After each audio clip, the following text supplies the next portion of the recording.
I was that kid who never outgrew the why phase, but it wasn't until I found science that I found my answers and more questions. Science is an infinite process, and that's why I love it so much. When I came to Duke, I chose to come to a place that would further foster my curiosity. I first got interested in computer science specifically when I was in the 7th grade. I took this elective course on futuristic thinking, and I was enthralled by artificial intelligence. I mean, these programs transcend human knowledge. I went home, I bought a textbook, and I started teaching myself to code. When I was in 10th grade, I found yet another source of inspiration.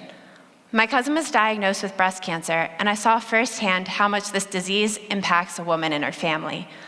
I knew that I wanted to get involved and use my passion for computer science to improve the breast cancer diagnostic process.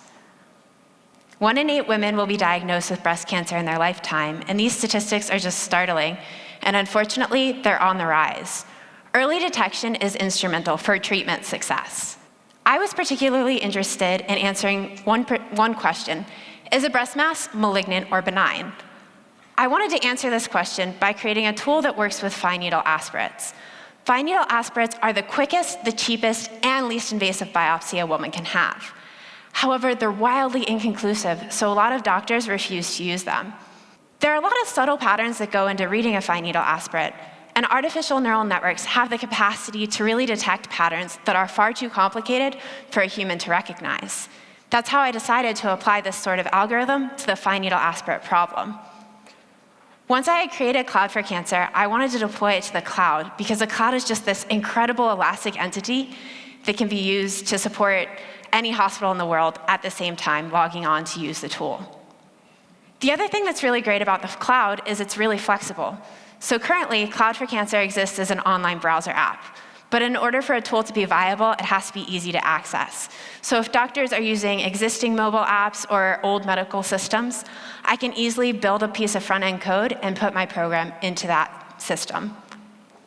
So how exactly does Cloud for Cancer work? It feeds in a series of logical inputs that are based on how the cells look. Are the cells mono or multi-layered? Because monolayered cells are usually an indicator that a mass is benign, whereas you see a lot of multi-layered areas in cancerous masses. Other inputs might include marginal adhesion, how much the cells are sticking together, or the chromatin texture, fine versus coarse. To give you an idea of what fine needle aspirates look like, this particular mass is benign. And as you can see, the cells are about the same size and about the same shape. That would be an indicator that the mass isn't cancerous, which it's not. But the nucleoli, which are those dark dots, are very prominent, and there are multiple ones per cell. You usually only see that sort of characteristic in a cancerous mass. For contrast, this is a cancerous mass, and I think that the really cancerous attribute here is that the reproduction is going wild. It's not very regular at all. However, the really light cells are devoid of their cytoplasm, and that's usually an indicator that a mass would be benign. So again, you have this really complicated pattern where cells are exhibiting both types of characteristics. With that knowledge, what do you think this mass would be? It looks different than both, but it's actually benign. And the benign characteristic it has that's pretty prominent is the marginal adhesion. All the cells are close together. But the multi-layered areas are usually only found in malignant masses. I show you this to show you why Cloud for Cancer is needed. These masses can be hard to detect. The way it works is it feeds in a series of 9 inputs based on how the cells look. And in the artificial input layer and the hidden layer, all of these connections are actually math. And the neural network is able to learn based on its experiences and mistakes what the optimal algorithm and what the optimal weightings are so that it can reach a diagnosis that's accurate. In its current iteration, Cloud for Cancer is almost 5% more successful than any commercial products. I've also run a series of 7.6 million trials, proving that as I get more data, these statistics will go up. I'm partnered with 2 different partners who are giving me additional data, and at current, it's over 99% successful at diagnosing cancer patients. Since coming to Duke, I've really had the opportunity to make Cloud for Cancer grow. I was already really passionate about science, but I hadn't thought a lot about the bioethics component. And since coming to Duke, I've realized that Cloud for Cancer makes the most sense to exist as a nonprofit, and I have started a nonprofit around this work. In the third world countries, the only means for diagnosing breast cancer that they have in a lot of instances are fine needle aspirates. So it's really imperative and pivotal to make sure that it's accessible to those doctors. Additionally, I've extended Cloud for Cancer to work with diagnosing other diseases. Leukemia, particularly mixed lineage leukemia, is very aggressive, and there are no specific targeted treatments for it. I use genetic expression profiles, which means that there are over 200 inputs to the neural network. And with some tweaking, I was able to get really high diagnostic success. It's a small data set, mind you, but it diagnoses 100% of the masses correctly. And it was able to identify 4 proteins that may be candidates for drug targeting. So I'm really excited about where the potential for Cloud for Cancer as a research and biomarker discovery tool might stand. However, for me, science is this iterative process, and that's why coming to Duke, I knew that I was going to do both Cloud for Cancer and other sorts of discovery. I've been working in the Center for Applied Genomics and Precision Medicine for the past 2 years under the mentorship of 2 incredible researchers, Dr. Jeff Ginsberg and Dr. Ashley Valente.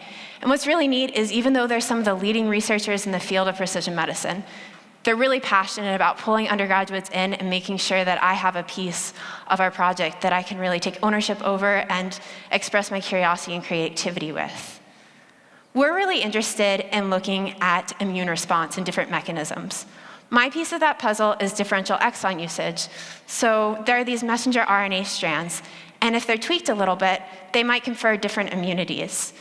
Basically, what we're looking at is how the body responds to exposure to certain pathogens, including influenza and bacterial pneumonia, both of which can be deadly and are both really interesting to study in tandem because one's a viral pathogen and one's a bacterial pathogen.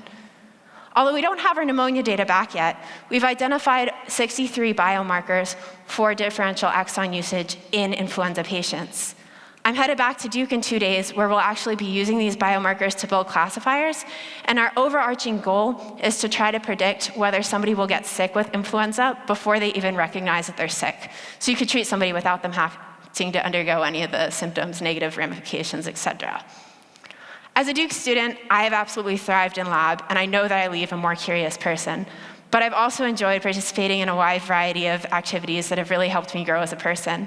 I'm in a selective living group, which has become my family away from home. I actually tented for the Duke UNC game this year, like any good Duke student does. And I've been able to be involved in a lot of volunteering initiatives to get other women interested in code, one of which led me to the White House with Tom Hanks having middle school girls code the pattern of the Christmas tree lighting. It's incredible the sorts of opportunities that Duke students have. For me, I know that I leave Duke really passionate about genomics, something I think I developed through our Focus program.